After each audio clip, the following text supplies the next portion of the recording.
பாண்டிய நாட்டின் தலைநகர் மதுரை ஒரு காலத்தில் கடும் பஞ்சத்தால் வாடியது.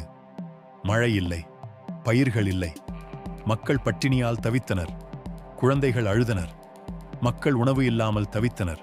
அதை பார்த்த பாண்டிய மன்னன் மிகவும் கவலையடைந்தார்.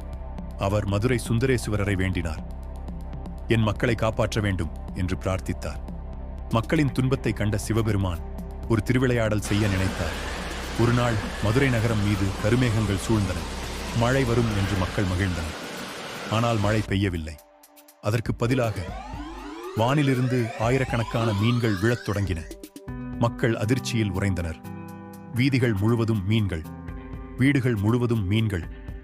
மதுரை நகரமே அதிசயத்தில் மூழ்கியது. மக்கள் புரிந்து கொண்டனர், இது சிவபெருமானின் அருள்.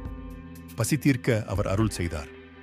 மக்கள் அந்த மீன்களை எடுத்துக்கொண்டு சமைத்து உண்டனர். பஞ்சம் நீங்கியது. மதுரை மீண்டும் மகிழ்ந்தது. பாண்டிய மன்னன் சிவனை பணிந்து நன்றி கூறினார். அப்போது சிவபெருமான் அருளுடன் காட்சி தந்தார். என் பக்தர்களை நான் காப்பேன் என்று அருளினார். இது சிவனின் திருவிளையாடல், பரமசிவன். இப்படி புராண ரகசியங்கள் வேண்டுமா? சப்ஸ்கிரைப்.